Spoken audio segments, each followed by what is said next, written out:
ఎప్పుడైతే చంద్రబాబు కళ్ళు పడ్డాయో, ఆ పాపిష్టి కళ్ళు పడ్డాయో, అప్పుడు ఈ చంద్రబాబు ఏం చేశాడు? తన మనిషి అయిన నిమ్మగడ్డ రమేష్ చేత వాలంటీర్లు ఇంటికి పోకూడదట, వాలంటీర్లు పెన్షన్లు ఇవ్వకూడదట అని చెప్పి కేంద్ర ఎన్నికల కమిషన్కు తానే దగ్గర ఉండి సిఫార్సు చేయించి వాళ్ళతో ఉత్తర్వులు ఇప్పించాడు. నా అవ్వాతాతలకు ఇంటికే పెన్షన్ వాలంటీర్లు ఇవ్వకూడదట అని. అంతటితో ఆగిపోలేదు ఈ చంద్రబాబు పాపిష్టి చేష్టలు. ఈ చంద్రబాబు పాపిష్టి చేష్టలు అంతటితో కూడా ఆగిపోకుండా ఇంకా కడుపు మంట చల్లారకుండా ఈ పెద్ద మనిషి ఏం చేశాడు? అవ్వాతాతలు బ్యాంకుల చుట్టూ తిరిగేట్టుగా వాళ్లకు బ్యాంకుల్లో జమ చేయమని చెప్పాడు ఈ పెద్ద మనిషి చంద్రబాబు నాయుడు గారు. ఎన్నికల కమిషన్ అక్కడి నుంచి ఆదేశాలు ఇచ్చింది. ఇచ్చిన మేరకు ఇవాళ అవ్వాతాతలందరూ కూడా బ్యాంకుల చుట్టూ తిరిగే కార్యక్రమం చేస్తా ఉన్నారు. ఆ అవ్వాతాతలు బ్యాంకుల చుట్టూ తిరుగుతూ, ఆఫీసుల చుట్టూ తిరుగుతూ, ఆ అవ్వాతాతలు ఇంతటి ఎండలో క్యూలో నిలబడి ఆ కార్యక్రమాలన్నీ చేస్తూ చంద్రబాబు నాయుడు గారిని తిట్టకుండా తిడతా ఉంటే ఈ పెద్ద మనిషి చంద్రబాబు నాయుడు ఏం చేస్తా ఉన్నాడు? ఆయన చేసిన దౌర్భాగ్యపు పని కూడా ఆయన కనీసం నేను ఈ దౌర్భాగ్యపు పని చేశాను అని కూడా చెప్పుకునే ధైర్యం లేదు. ఆ నెపాన్ని కూడా మీ బిడ్డ మీద వేస్తా ఉన్నాడు. ఆ నెపాన్ని కూడా ఆ చంద్రబాబు, ఆయన దుష్టయం, ఆయన ఎల్లో మీడియా వీళ్ళందరూ కలిసి ఆ నెపాన్ని కూడా మీ బిడ్డ మీద వేస్తా ఉన్నారు. ఆ ఈనాడు కథలు చూస్తే, ఆ ఆంధ్రజ్యోతిలో టీవీల్లో చూస్తే, ఆ టీవీ ఫైల్లో చూస్తే అసలు వీళ్ళంతా మనుషులేనా అని చెప్పి అనిపించేంత దారుణమైన రాజకీయాలు చేస్తా ఉన్నారు ఈరోజు ఇక్కడ.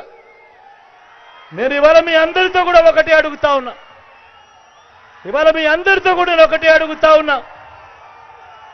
మీ అందరికీ కూడా నేను ఒకటే చెప్తా ఉన్నా. చంద్రబాబు పరిపాలన 14 సంవత్సరాలు మీరు చూశారు. మీ బిడ్డ 58 నెలల పరిపాలన కూడా మీరంతా చూశారు. నేను అడుగుతా ఉన్నా, ఈ 58 నెలల కాలంలో మీ బిడ్డ పరిపాలన మీరు చూశారు. పెన్షన్లు నేరుగా మీ ఇంటికే వస్తా ఉన్న పరిస్థితులు చూశారు. నేను ఇవాళ మీ అందరి సమక్షంలో ఇదే పెద్ద మనిషి చంద్రబాబు నాయుడు గారిని నిలదీస్తూ అడుగుతా ఉన్నా. 14 ఏళ్లు చంద్రబాబు నాయుడు గారి పరిపాలన చేశాడు. 3 సార్లు ముఖ్యమంత్రిగా తాను చేశాను అని చెప్పుకుంటాడు. నేను అడుగుతా ఉన్నా, ఈ 14 సంవత్సరాల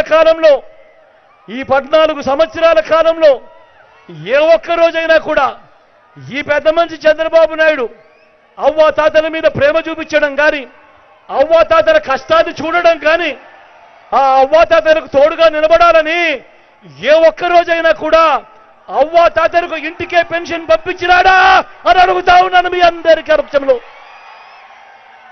గట్టిగా రెండు చేతుల పైకి ఇలా ఇలా ఇలా ఇలా ఇలా ఇలా ఇలా ఇలా ఇలా ఇలా ఇలా ఇలా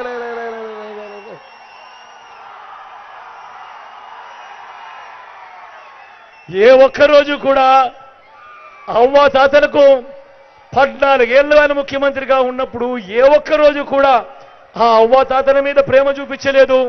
ఆ అవ్వాతాతలకు పెన్షన్ ఇంటికి పంపించిన పరిస్థితి లేవు. చేసింది మీ బిడ్డ అధికారంలోకి వచ్చిన తర్వాత గత 57 నెలలుగా చంద్రబాబు నాయుడు కళ్ళు పడేంత వరకు కూడా ఆ అవ్వాతాతలకు ఈరోజు పెన్షన్ ఇంటికే అందుతా ఉంది. నేను ఇవాళ ప్రతి అవ్వకు, ప్రతి తాతకు చెప్తా ఉన్నా, అవ్వా తాత 1 నెల ఓపిక పట్టండి. జూన్ 4వ తారీఖు దాకా ఓపిక పట్టండి. మళ్ళీ మీ బిడ్డ ప్రమాణ స్వీకారం చేస్తాడు. ప్రమాణ స్వీకారం చేసిన మొట్టమొదటి రోజే నా మొట్టమొదటి సంతకం మీకోసం పెడతాను అని చెప్పి ప్రతి అవ్వాతాతకు చెప్తా ఉన్నా. మళ్ళీ జూన్ 4వ తారీఖున ఆ అవ్వాతాతల ఇంటికే మళ్ళీ వాళ్ళ మనవల్లగా, వాళ్ళ మనవరాళ్ళగా మళ్ళీ వాలంటీర్లు మళ్ళీ ఇంటికే వచ్చి ఆ అవ్వాతాతలకు చిక్కటి చిరునవ్వులతో సూర్యోదయాని కంటే ముందే వాళ్ళ ఇంటికే పెన్షన్లు ఇచ్చే పరిస్థితి మీ బిడ్డ తెస్తాడు అని ప్రతి అవ్వకు, ప్రతి తాతకు ఈ సందర్భంగా చెప్తా ఉన్నా.